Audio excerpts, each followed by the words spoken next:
નમો વરિયંતાણમ, નમો સિદ્ધાણમ, નમો આયર્યાણમ, નમો વજ્જાયાણમ, નમો લોહે સૌવસાવણમ.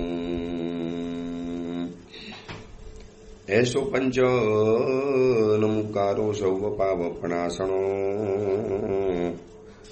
મંગલાણમ ચ સૌવેસીમ પરમમ વૈ મંગલમ. મંગલમ ભગવાન વીરો, મંગલમ ગૌતમ પ્રભુ, મંગલમ સ્થૂલભદ્રાદ્યા જૈન ધર્મોસ્તુ મંગલમ.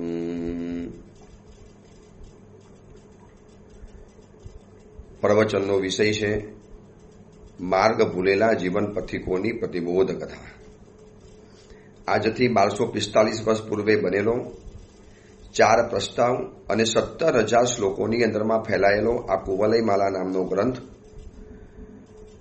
જેમ એક ડોક્ટર નિરીક્ષણ કરી, પરીક્ષણ કરી, ઇન્વેસ્ટિગેશન કરી અને આપણા શરીરની અંદરમાં કયો રોગ આપણને હેરાન કરે છે એ જેમ બતાવી આપે છે, અથવા તો આપણે કોઈક એક વ્યક્તિને એવી રાખી કે જે આપણને પરેશાન કરનારી વ્યક્તિનું એડ્રેસ શોધી આપે, ભાઈ કોણ પરેશાન કરે છે, કોણ આવી રીતે હેરાન કરે છે, કોણ આવી રીતે નનામાં પત્રો મોકલી આપે છે, અથવા તો કોણ મારા ઘરની અંદરમાં રોજ ડોરબેલ વગાડી અને ભાગી જાય છે. રોજ પરેશાન થતા હતા, અલગ અલગ વિકલ્પો મનમાં ઉઠતા હતા, અને એ વ્યક્તિએ તમને સાચી વ્યક્તિ લાવીને શોધી બતાવી કે આ વ્યક્તિ તમને આવીને પરેશાન કરે છે. બસ આવી જ રીતે અનાદિકાલથી જે આપણે પરેશાન થતા આવેલા છીએ, યા વ્યક્તિથી, યા વસ્તુથી, અથવા તો આપણે જ આપણા પોતાના વિચારોથી, અથવા તો કેટલીક વ્યક્તિ પોતાનાથી જ પરેશાન છે, સ્વયંથી પરેશાન છે. આજે ઘણા લોકો સુસાઇડ કરે છે તો એવી સુસાઇડ નોટ લખીને જાય છે કે બસ હું મારાથી પરેશાન હતો, મારાથી દુઃખી હતો, હું બસ અંદરથી ત્રસ્ત હતો, એટલે કોઈને દોષ નહીં દેતા, આમાં કોઈનો વાંક નથી, કિસી કિયા इसमें अपराध नहीं है, बस मैं स्वयं मेरा गुનેગાર હું મારાથી કંટાળી ગયો એટલે હું આપઘાત કરીને મરી જાઉં છું. તો આ કોણ છે આપણે પરેશાન કરનાર, હેરાન કરનાર? બધું જ મળ્યા પછી ચલો ગરીબના ઘરની અંદરમાં લોકો મરે, દુઃખી હોય, વાત સમજ્યા, પણ જે શ્રીમંત છે, બંગલાની અંદરમાં રહે છે, ફ્લેટોમાં રહે છે, દરિયા કિનારે, નદી કિનારે મોટા મોટા ફ્લેટોની અંદરમાં રહે છે, જેને હરવા ફરવા માટે ગાડી છે, દર વર્ષે ફરવા માટે આઉટ ઓફ ઇન્ડિયા જઈ શકો છો, તમારી પાસે બ્રાન્ડેડ કપડાં છે, તમારી પાસે લેટેસ્ટમાં લેટેસ્ટ ગેજેટ્સ છે, બધી જ વસ્તુઓ તમારી પાસે છે, જે માગો એ ચીજ તમે લાવી શકો છો, તમારી પાસે અવેલેબલ બની શકે એમ છે. પછી શેનું દુઃખ, પછી કેમ પીડા, પછી શેની પરેશાની, પછી કેમ ભીતરથી અંદરથી માણસ પરેશાન છે? તો આ આપણને ખબર નથી પડતી. એટલે આપણે અલગ અલગ વ્યક્તિઓ ઉપર નામ ઢોળતા હતા કે આ વ્યક્તિના કારણે, કે આ વ્યક્તિ મારા જીવનમાં આવી એટલે મારું જિંદગી બગડી ગઈ. હકીકતની અંદરમાં મહાત્મા એમ કહે છે કે કોઈનું પણ નામ દો, કોઈ પણ વ્યક્તિનું નામ દો, વસ્તુનું નામ દો, કોઈ પણ પરિસ્થિતિનું નામ આપો, પણ હકીકતમાં તમને પરેશાન કરનારા આ 5 દોષો છે, એ જ માણસની પીડાનું મૂળ કારણ છે, મુખ્ય કારણ. જેમ સાકરની મીઠાશ, સાકરની અંદરમાં જે મીઠાશ છે, મીઠાઈની અંદરમાં જે મીઠાશ છે, એની પાછળનું કારણ એક જ છે કે અંદરમાં નાખેલી સાકર. પછી કોઈ પણ મીઠાઈ હોય, પછી ગુલાબજાંબુ એમ કે હું સૌથી વધારે મીઠો, દૂધપાક કે હું સૌથી વધારે મીઠો છું, પછી રસગુલ્લા કે જલેબી, કોઈ પણ મીઠાઈ એમ કે નહીં સૌથી વધારે મીઠી તો હું જ છું, મારી જે મીઠાશ આવી કોઈ મીઠાઈની અંદરમાં ન હોય. ત્યારે એ વખતે સાકર કહે છે આ મીઠાશ તમારી નથી, આ મીઠાશ મારા કારણે છે. સાકર ગુલાબજાંબુની અંદરમાં ગઈ એટલે એનું સ્વરૂપ બદલાઈ ગયું, સાકર જલેબીની અંદરમાં ગઈ, સ્વરૂપ બદલાઈ ગયું, સાકર રસગુલ્લાની અંદરમાં ગઈ, સ્વરૂપ બદલાઈ ગયું. પણ એના વગર મીઠાશ ક્યારે આવી શકતી નથી.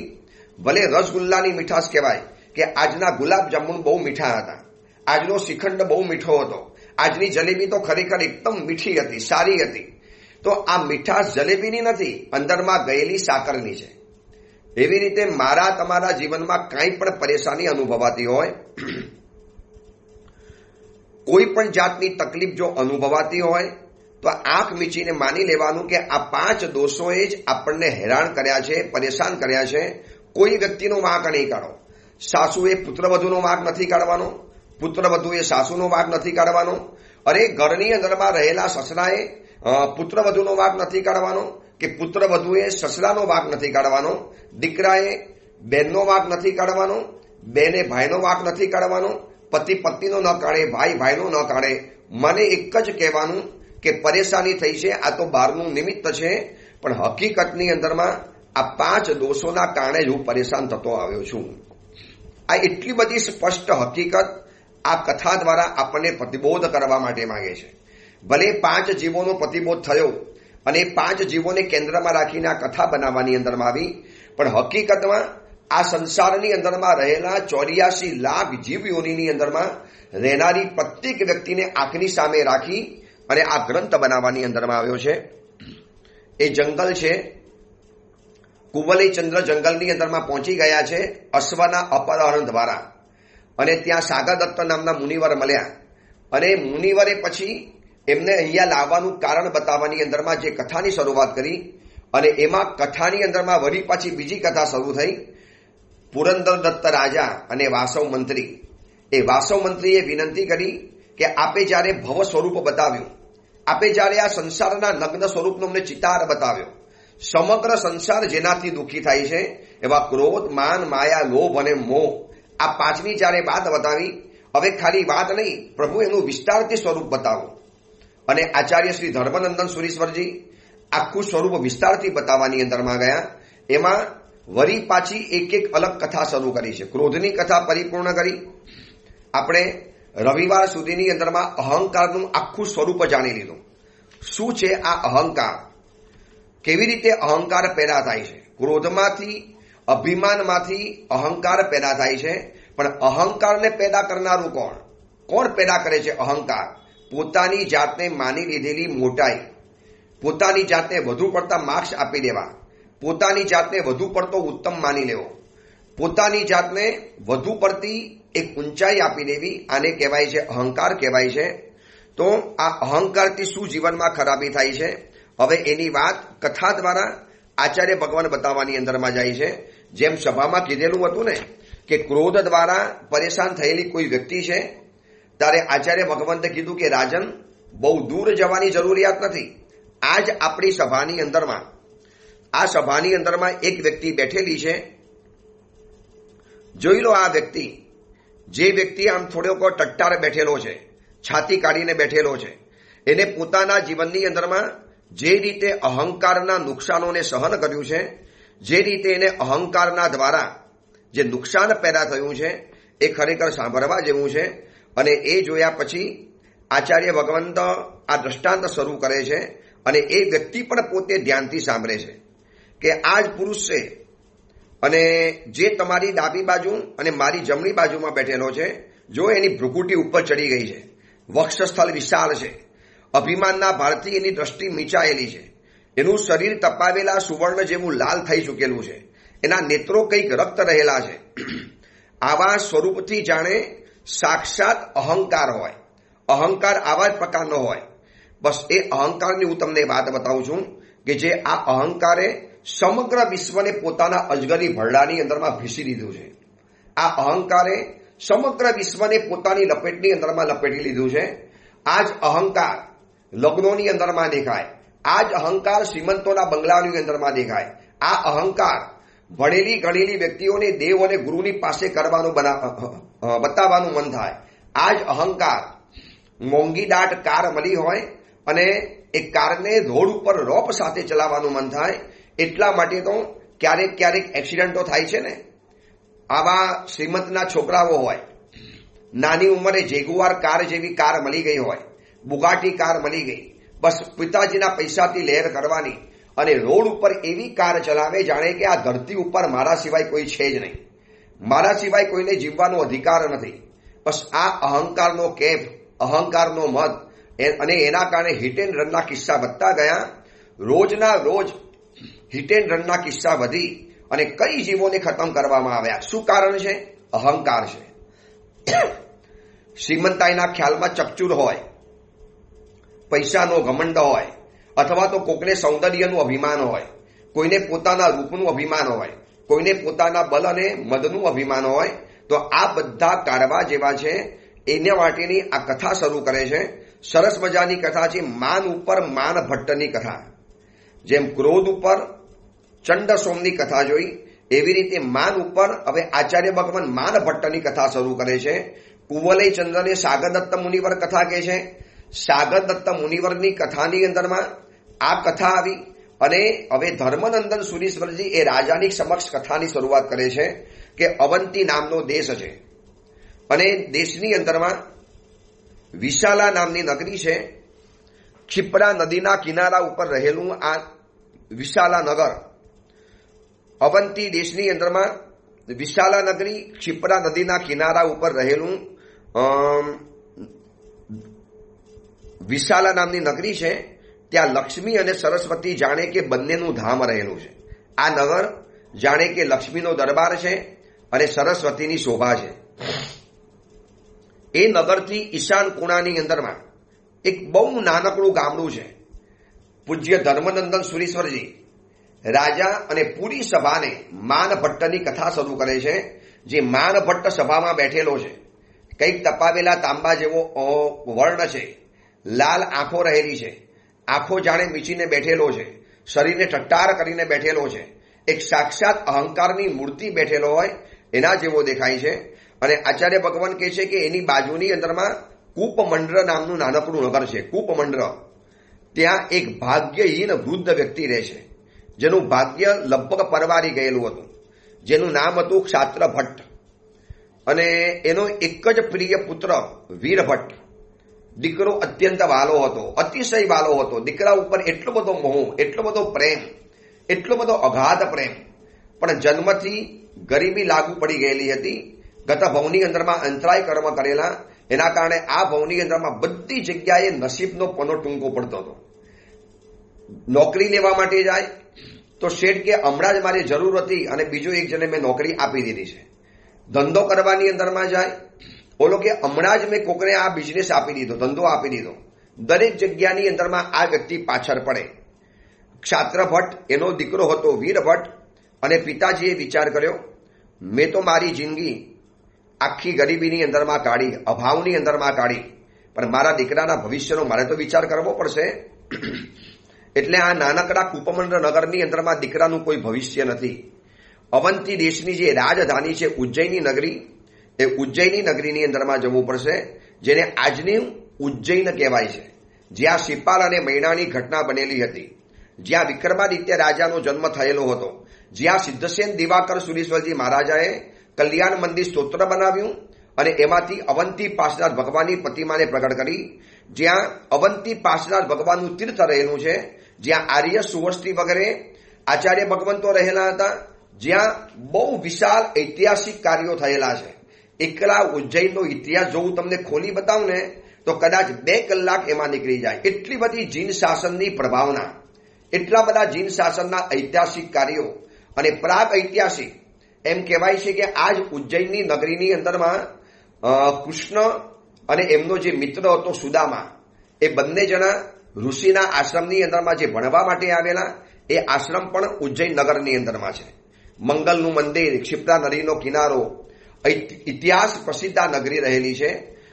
વિક્રમાદિત્ય રાજાનું જે આખું જે વર્ણન આવે છે, વિક્રમાદિત્યની જે કથાઓ આવે છે, કિંવદંતીઓ આવે છે, 32 પુતરીઓ વાળું સિંહાસન, પછી એમને સિદ્ધ કરેલો વીર વેતાલ, આ બધાના મંદિરો ઉજ્જૈનની અંદરમાં છે.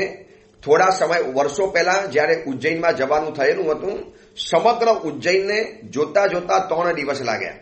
માણીભદ્રજીનું સ્થાન, માણીભદ્રજીની હવેલી, તપાકચ્છના અધિષ્ઠાયક માણીભદ્રજીનો જન્મ પણ ત્યાં થયેલો, તપાકચ્છના અધિષ્ઠાયક માણીભદ્રજી ધર્મ પણ ત્યાં પામ્યા.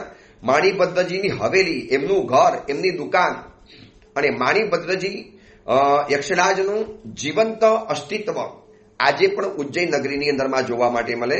આટલી ઐતિહાસિક ઉજ્જૈન નગરી, દર વખતે નવપદના દિવસોની અંદરમાં જે આપણે શિપાલ અને મૈનાને યાદ કરીએ છીએ, એ બંને જણાએ નવપદની આરાધના, અને મૈના પણ આ જ ઉજ્જૈન નગરની રહેવાસી હતી. આ જ નગરમાં એને પિતાજીએ ઘરમાંથી કાઢી મૂકેલી.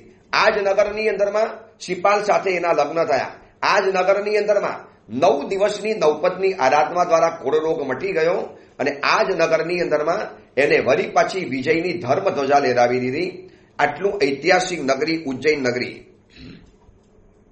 અને ઉજ્જૈન નગરીની અંદરમાં ક્ષાત્રભટ્ટ પોતાના પુત્ર માનભટ્ટને લઈને આવ્યા અને ત્યાં પદ્યોતન નામનો રાજા હતા, બહુ સરળ પ્રજા વત્સલ રાજા.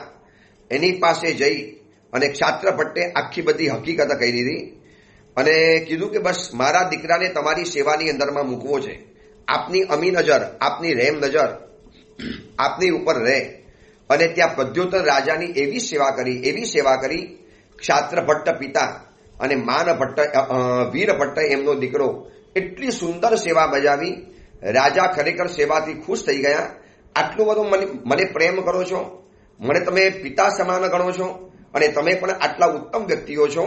જાણે કે ભાગ્યનું પાંદડું ખસી ગયું અને કૂપમંડળ આખું નગર એમની હવાલે કરી દીધું. એમને માલિક બનાવી દીધા કે આ નગરના માલિક તમે, આ નગરની ઉપજ, આ નગરમાં જેટલા પણ આવક થાય, આ નગરની અંદરમાં જે પણ કાંઈ થાય, હવે આખા નગરના એટલે આ નાનકડા ગામડાના મુખી, કલેક્ટર ગણો આજની ભાષામાં કે રાજા ગણો, એ હવે માનભટ્ટને બનાવી દીધા. અને ક્ષાત્રભટ્ટ કૂપમંડળ નગરને પ્રાપ્ત કરી પોતાના દીકરા સાથે જ્યારે પાછા આવ્યા અને નગરની અંદરમાં હવે પોતે રાજા તરીકે રહેવા માંડ્યા. સમય ગયો, કૂપમંડળ નગરનો વિકાસ થવાની અંદરમાં આવ્યો. વીરભટ્ટએ બહુ વ્યવસ્થિત રીતે નગરનું સંચાલન કર્યું.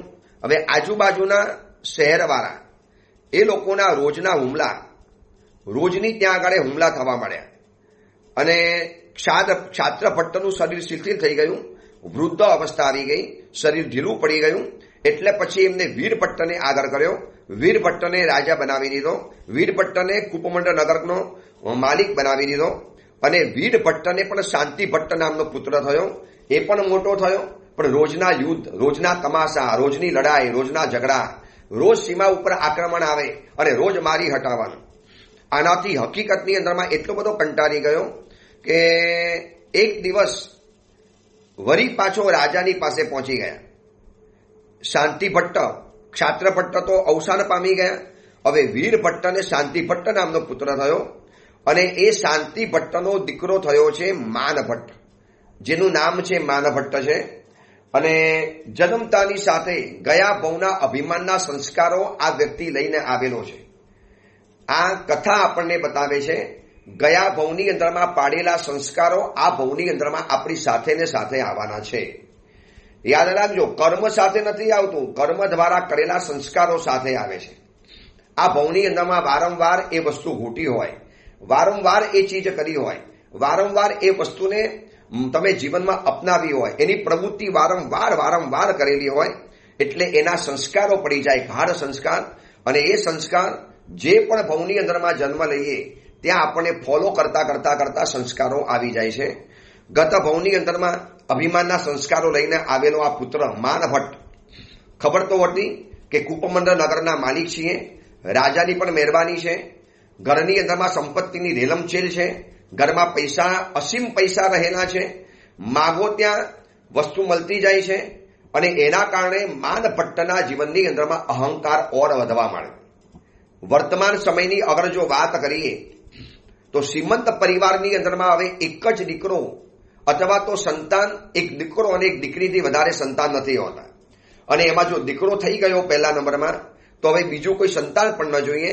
કરોડપતિ છે, અબજપતિ છે, ઘરની અંદરમાં 5 અને 7 નોકરોને ઘરમાં વસાવી શકે છે અને પાછા જઈને આવે એમ નહીં, 5 નોકરો એના ઘરની અંદરમાં રહી શકે એટલી બધી ઘરની અંદરમાં વ્યવસ્થા છે રહેવા કરવાની. 5 નોકરોને રોજ જમાડવાના, 5 નોકરોનો પગાર ચૂકવવાનો, 5 નોકરો પોતાના ગામમાંથી લાવેલા હોય અને પોતાના ઘરની અંદરમાં રહેતા હોય. એના કપડાની વ્યવસ્થા, એની ભોજનની વ્યવસ્થા, એની રહેવાની વ્યવસ્થા, એની આર્થિક વ્યવસ્થા 5 નોકરોની કરી શકતા હોય છે. પરંતુ એક દીકરો વધારે કરતા તકલીફ પડે. એ જે હશે તે હશે, એ ચર્ચા તો બહુ લાંબી ચાલે એમ છે. પરંતુ આટલી બધી ઘરની અંદરમાં એસો આરામી અને દીકરો જોઈ લે આખા ઘરની અંદરમાં હું માલિક છું. અને એક જ દીકરો હોય ને એટલે માતા પિતાનું બધું જ ધ્યાન, બધું જ અટેન્શન એનો બધો જ પ્રેમ, એનું કેન્દ્ર બિંદુ, સેન્ટર પોઈન્ટ આ બાળક બની જાય. અને બાળક પણ ગયા ભાવના સંસ્કારો લઈને આવેલો છે. એટલે બાળક પણ સમજી જાય કે ભાઈ મારી મોનોપોલી છે, આ ઘરનું હું માલિક છું, આ ઘરની અંદરમાં હું એકલો છું, મારા માતા પિતાનો લાડક વાયો છું, મારા માતા પિતાને મારા સિવાય કોઈ ઓપ્શન જ નથી, પોતાનો કોઈ ઓપ્શન નથી. અને પોતાની મોનોપોલી સમજી લે. એના કારણે એ દીકરાની અંદરમાં ઉદ્ધતાઈ ધીરે ધીરે પ્રગટ થતી જાય છે. બહુ દૂરની વાત નથી કરતો. આ સુરતના કેનાલ રોડના ચોમાસાની અંદરમાં શ્રીમંત પરિવારમાં ચોમાસું છે, શ્રીમંત એરિયા છે, કરોડપતિ અબજપતિ માણસો આ એરિયાની અંદરમાં રહે છે. મોટા મોટા બંગલા જેવા ફ્લેટોની અંદરમાં રહેનારી વ્યક્તિઓ જ્યારે ધીરે ધીરે પરિચયમાં આવે અને પોતાના દીકરાઓની જ્યારે વાત કરે છે ત્યારે હું લોકોને શિબિરમાં અને પ્રવચનોમાં એક જ વાત સમજાવું છું કે જૂનો સમય હતો જ્યારે 5 દીકરા, 7 દીકરા, 11 દીકરા દીકરીઓની ફોજ હતી ઘરની અંદરમાં. એટલે શું થતું હતું? 11 દીકરાઓની અંદરમાં માતા પિતાનો પ્રેમ વહેંચાઈ જતો હતો. કોઈ પણ વસ્તુ આવે 11 દીકરાઓમાં ભાગ પડી જાય. કોઈ પણ કપડા આવે 11 દીકરાઓને આપવા પડે. કોઈ પણ ઘરની અંદરમાં રસોઈ બને એના 11 ભાગ પડે. એટલે નાની ઉંમરથી દીકરાને ખબર છે કે આ વસ્તુ મારી એકલાની નથી, મારી ચીજ 11 જણાના ભાગે વહેંચાઈ જવાની છે. એટલે પહેલેથી શેરિંગ કરવાનું નેચર પડેલો, પહેલેથી આપવાનું, ભાગ પાડવાનો, ભાગ પડવાનો, વેચીને ખાવાનું, આ એક સંસ્કાર પડી જતા હતા. અને એ સંસ્કાર ધીરે ધીરે આગળ વધતા વધતા પછી એ પૈસામાં કન્વર્ટ થાય, ઘર માટે થાય. પોતે માનો હવે 11 ભાઈ બહેનમાંથી 2-4 વધુ નસીબવાળા નીકળ્યા અને એ લોકો વધુ પૈસા કમાઈ ગયા. તો એ લોકોને ખબર છે કે ભાઈ મારે નહીં કમાતા, ઓછું કમાતા ભાઈને પણ મારે ઘર લઈ આપવાનું છે, મારે એને સહાય કરવાની છે. આ શેરિંગ નેચર નાની ઉંમરમાંથી એની અંદરમાં પ્રગટ થયેલો હતો. હવે આ સંસ્કાર એકના એક બાળકને તો હોય જ નહીં, કારણ કે એને કોઈ ભાઈ જ નથી એટલે એના કોઈ કાકા નહીં થવાના, એનો કોઈ ભત્રીજો નહીં થવાનો, એને કોઈ બેન નથી એટલે એને કોઈ ફોઈ નહીં થવાની, એના કોઈ ભાણિયા વગેરે નહીં થવાના, એ પોતે જીવનમાં ક્યારે મામા નહીં થવાનો, એને કોઈ બીજો ભાઈ પણ નથી, બેન પણ નથી. એટલે માસીના સંબંધ, ભુવાના સંબંધ, કાકાના સંબંધ, કાકીના સંબંધો, આ બધા જ માસા માસી, ભુવા ભુરોસા, આ બધા સંબંધો ખતમ થઈ જવાના. સંસારની અંદરમાં હું એકલો છું, બધું જ મારું છે, મારા એકલાનું છે, મારા સિવાય કોઈને મળવું ન જોઈએ, આ બધાનો સુવાંગ માલિક એકલો રહેલો છું. એટલે આ એટેન્શન મળી ગયું. પિતાજીની શ્રીમંતાઈ જોઈ લીધી. પિતાજી સારામાં સારા વસ્ત્રો એને આપે છે. એક સમય એવો હતો કે 5-7 ભાઈઓ ઘરની અંદરમાં હતા ને, તો મોટા ભાઈના જૂના થયેલા કપડાં એનો નાનો ભાઈ પહેરતો હતો. એ વળી થોડો મોટો થઈ ગયો એટલે એને નાના પડતા કપડાં, એને ફિટિંગમાં નહીં આવતા કપડાં વળી પાછો એનો નાના ભાઈ બહેન વાપરતા હતા. આમ કરતા કરતા કરતા ઉતરતા ક્રમે કપડાં વાપરવાના. અને આ પરંપરા એવી હતી આર્ય દેશની કે ભાઈ મારે આવું જ વાપરવાનું, વસ્તુઓ બચાવવાની, કરકસર કરવાની, ફેંકી નહીં દેવાનું. હવે આજે એકનો એક દીકરો છે, કરોડપતિ પરિવાર છે, આવા સ્કાય સ્કેપર બિલ્ડિંગોની અંદરમાં રહે છે. ઘરમાં પતિ, પત્ની, મમ્મી, પપ્પા અને એકનો એક દીકરો, 5 જણાથી વધારે પરિવાર નથી. અને ઘરમાં 6 થી 7 તો નોકર છે. ઘરમાં 6 બેડરૂમના ફ્લેટ છે, 5 બેડરૂમના ફ્લેટ છે. આટલા મોટા વિશાળ ફ્લેટની અંદરમાં પોતે એકલો રહેવાનો, એકલો ભરવાનો, બધા ગેજેટ્સ, બધી જ વસ્તુઓ સહજ રૂપે એને એકલાને મળતી જાય. છેલ્લામાં છેલ્લી ચીજ, છેલ્લામાં છેલ્લા કપડાં. પિતાજી એમ જ વિચારે ને હવે એક જ દીકરો છે, ચલો ને પૈસા એના જ છે ને થોડા ઉડાડીએ. એટલે શું થાય છે, નાની ઉંમરથી આ દીકરાના મનની અંદરમાં પોતાનું મહત્વ બહુ વધી ગયેલું હોય છે, ખૂબ વધી ગયેલું. એ પોતાને બહુ મહત્વવાળો માને, એ પોતાને કંઈક વિશિષ્ટ માની લે. પછી એ કોલેજમાં જાય, સ્કૂલની અંદરમાં જાય, ત્યાં બીજાઓને ઉતારી પડે. અરે એક મમ્મી એવી ફરિયાદ કરવા માટે આવી, સત્ય ઘટના કહું છું, ફરિયાદ કરવા માટે આવી કે સાહેબ સ્કૂલની અંદરમાં ટીચરે મને બોલાવી, અમને પેરેન્ટ્સને, માતા પિતાને બંનેને બોલાવ્યા. શાવક શાવિકાએ આ જ્યારે વાત કરી ત્યારે ખબર પડી કે હવે આ વિકૃતિ ધીરે ધીરે વધવાની છે.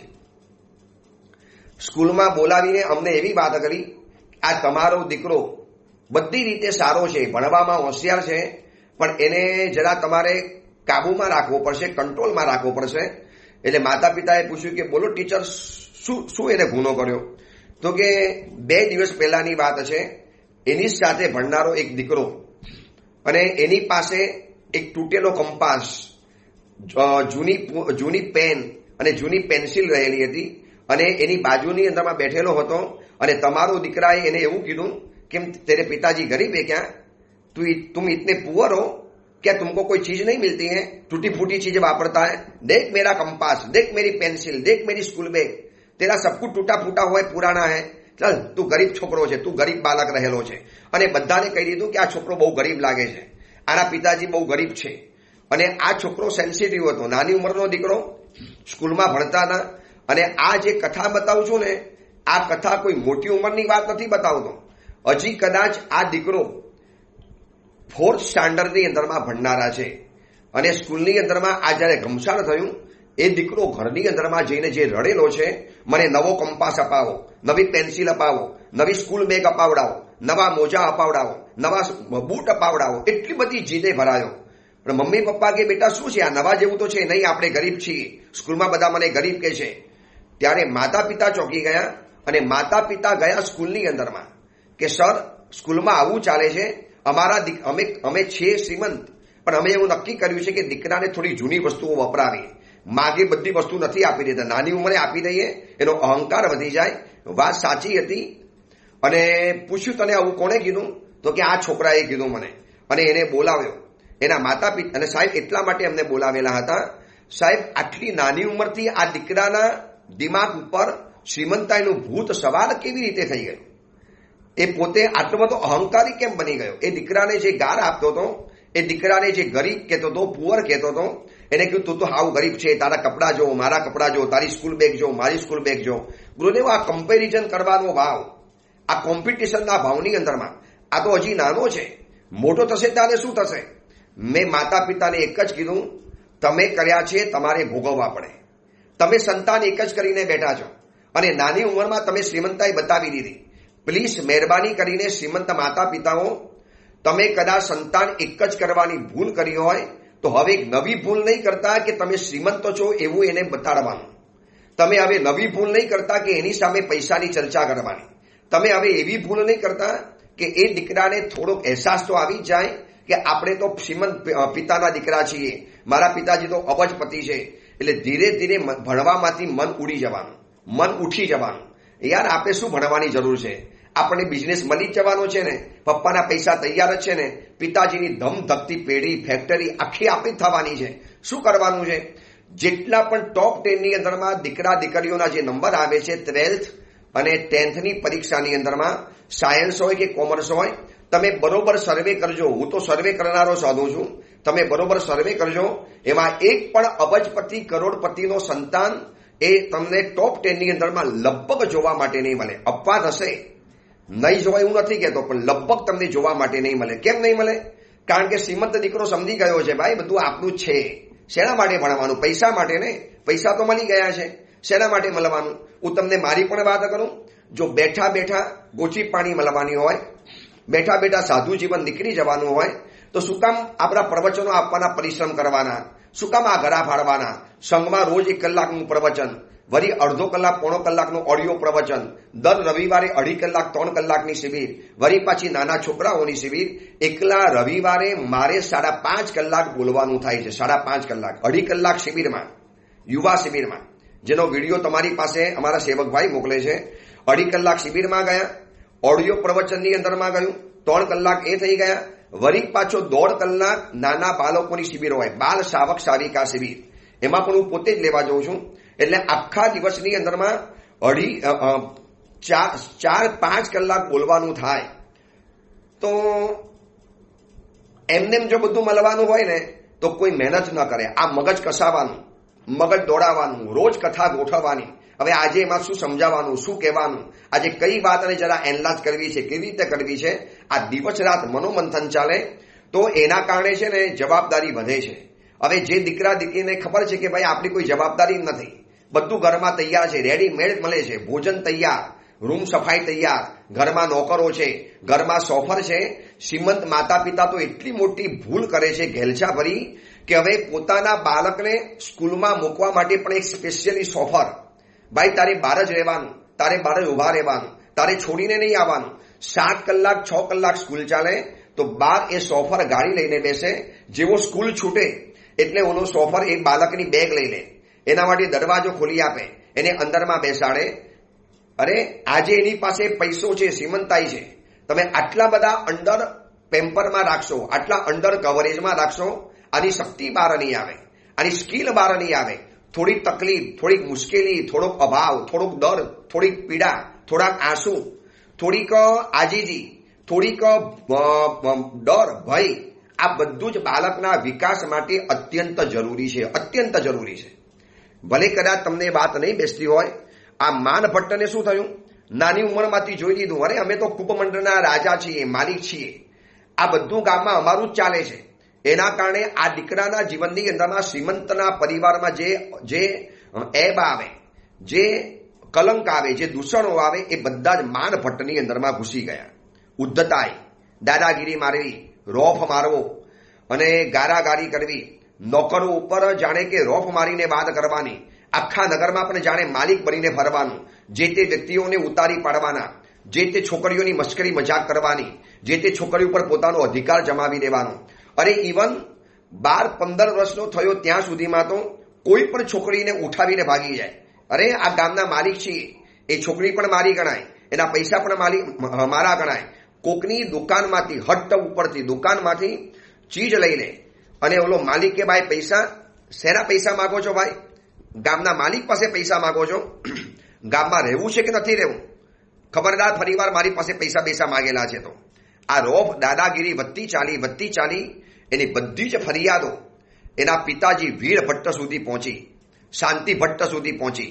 ક્ષાત્ર ભટ્ટ, પછી એનો દીકરા હતા વીર ભટ્ટ, એના દીકરા હતા શાંતિ ભટ્ટ, અને એનો આ દીકરો થયો છે માન ભટ્ટ. અને આ એનો વટ એટલો બધો વધી ગયો, એટલો બધો વટ વધ્યો કે હવે આગળ શું થાય છે, કેવી રીતે આ કથા વળાંક લે છે. પણ આ અહંકારનું દૂષણ મેં તમને જે આખું સ્પષ્ટ કરી બતાવ્યું. અને આ હું નથી કહેતો, મેં જે વાંચ્યું છે, જે રીતે નાગરિક શાસ્ત્રના પુસ્તકો વાંચ્યા, સાયકોલોજીના પુસ્તકો વાંચ્યા, આજના સમાજ ચિંતકોના જે પુસ્તકો વાંચ્યા, એમાં આ જ લખેલું છે, વન ચાઇલ્ડ પોલિસી એ પરિવાર માટે, દેશ માટે, રાજ્ય માટે, ધર્મ માટે અને આવનારા હિન્દુસ્તાનના ભવિષ્ય માટે બહુ મોટી ખતરનાક અને ઘાતક સાબિત થવાની છે. જેના ઘરની અંદરમાં આ હકીકત હોય એને આટલી ઓડિયો ક્લિપ મોકલી આપજો, આટલું કટિંગ કરીને મોકલી આપજો, અથવા તો લોકો સુધી પહોંચાડજો, તો લોકોને ખબર પડે કે કઈ ભૂલ કરી રહેલા છે, કઈ દિશામાં હવે આપણે પગરણ માંડીએ છીએ. જેની વસ્તી ન વધવી જોઈએ એ સમાજ દિન રાત કૂદકે ને ભૂસકે વધે છે, મોંઘવારીની જેમ. અને જે સમાજને હકીકતમાં જેવી વ્યક્તિઓની જરૂર છે, ખાનદાન, ઉત્તમ સંસ્કારી, ઉત્તમ પરંપરાની અંદરમાં જન્મેલા આવી વ્યક્તિઓની જરૂર છે. અને એની સંખ્યા દિન પ્રતિદિન દિવસ ઉગે અને સંખ્યા ઘટતી ચાલે છે. ચલો એ અંગેની બીજી વિશેષ વાત આપણે આવતીકાલે કરીશું.